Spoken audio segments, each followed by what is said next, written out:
So we're talking Alek Manoah, of course, before the break. It's a story that won't go away, and it won't go away until he's back up here and pitching well once again. For some more context, let's join him now by Jordan Horrobin of NorthStar Bets. Okay, Jordan, I mentioned before the story broke just after our show yesterday, so we've got to dwell on this a little bit longer, I'm afraid. But 13 starts, a 6.36 ERA, 1-7, alarming deeper numbers as well. The splits compared to last year were just terrible. Really, in the end, it was the only option for Jones management, wasn't it? I think it was. And it's funny, you asked me last week if I thought Manoah would still be pitching through June in Toronto. And at that time I said yes, but things changed really quickly. And it was easily the sort of the tipping point with that start against Houston, and he was all over the place. The release point, I think, is an issue. Obviously, command, generally speaking, is an issue. You look at the walks per nine comparison between 2022 and 2023, and it's well over double this year, the rate of last year. So really hard to watch, but he's now got an opportunity to step away from the spotlight, step away from the team, at least the big league club, and try to get it right down in the Florida Complex League.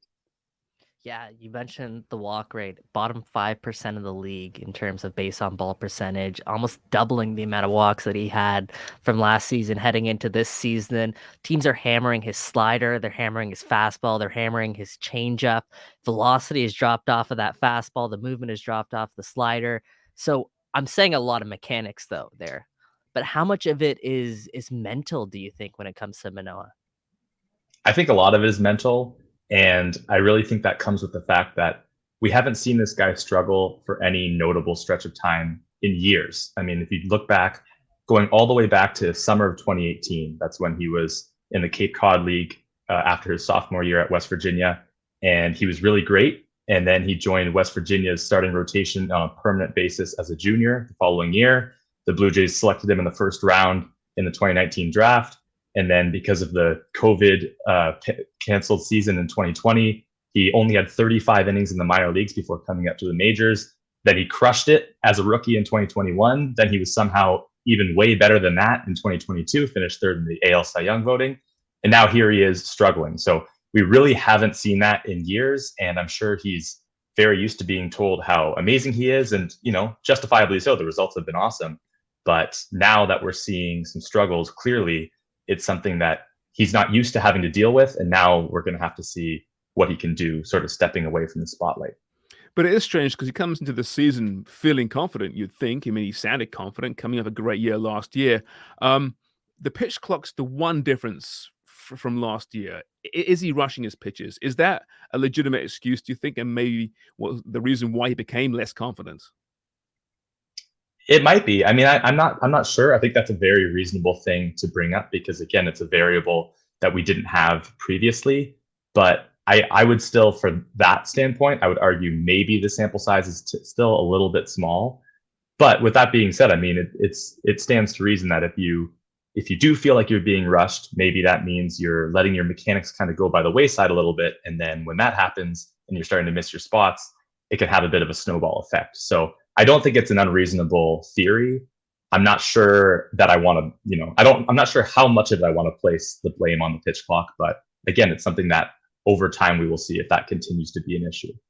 Yeah, I think it's a bit of a factor because Manoah is a bigger guy too, so he does take longer to get the ball out of his hand and delivered to the plate. So he doesn't have as much time to, also step off and collect himself. And he seems like a guy who he's in his head a little bit at times. So not having that ability to step up the mound as much as he would want might factor into just his overall mental state when pitching. But you think about Manoah's struggles, and I personally wonder if this team can be successful without Alek Manoah, because when you look at the team's pitching staff, there's been some pleasant surprises in Jose Barrios, and obviously you say Kikuchi's doing all right.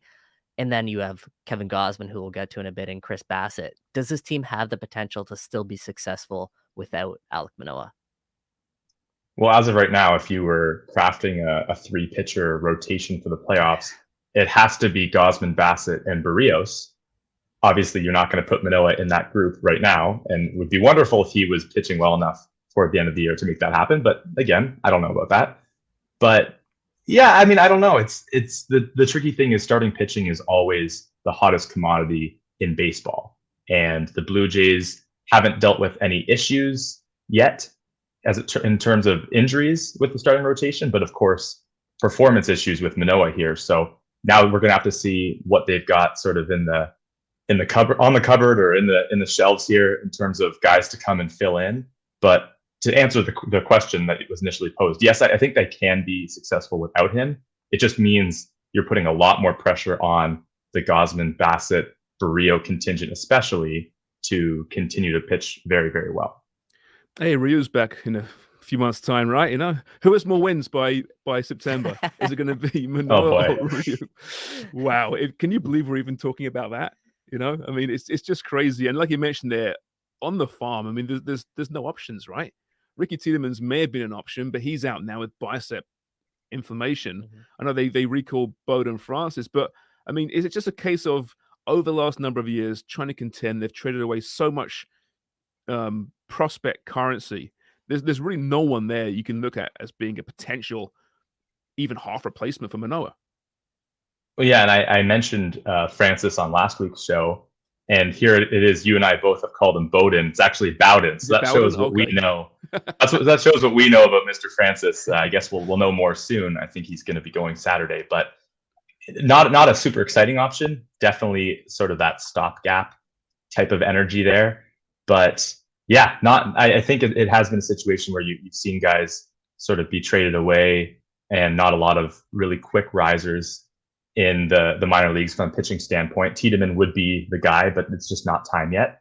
And I guess we'll see, Zulueta, if he's going to be coming up at some point. But again, I know he's sort of been in and out of, from a workload standpoint, in and out of the rotation. So not a lot of really sunshine and roses types of reports to give on the minor league guys. But we're going to see Francis here soon, see what he does. The Blue Jays also, to be fair, they have 3 off days coming over the course of the rest of this month. So they will have some opportunities if they want to just skip that Manoah start block and have guys still pitching on normal rest. I don't know if they'll do that because it's kind of nice middle of the season to give guys some extra rest when you can, but it's an option that's available to them.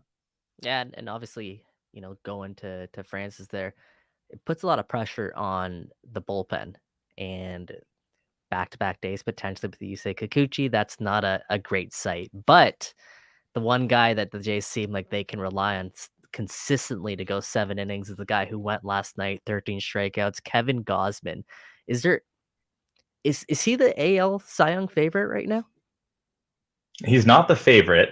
I think that would be Shane McClanahan. But as NorthStar Bets has it on our site right now, he's 9-1, which is the 4th shortest odds available. So, I mean, he's a guy who's definitely right in the race. He leads all American League starters in Fangraphs WAR, in total strikeouts, total innings, strikeouts per 9. There's a few others. We don't have enough time probably for me to list all the things that he leads in, but he's been incredible, and he's definitely in that race. Not the front runner, but somebody who is justifiable to talk about as like a very, very legitimate Cy Young candidate. Are you surprised by that, Jordan? Obviously, the big contract he signed, everyone knew he was a very good pitcher, but a true ace, that was a question mark. How surprised are you with how great he's been? Well, I'm not going to say I called it, but I'm not extremely surprised. I mean, this is a guy, I'm at least not that surprised looking at him compared to last year, where he led the American League, if not the majors, in FIP. And he's doing that again this year, which again is field independent pitching. So it's a statistic that does not allow for your defense to kind of screw it up. It looks at strikeouts, it looks at home runs allowed, it looks at walks allowed.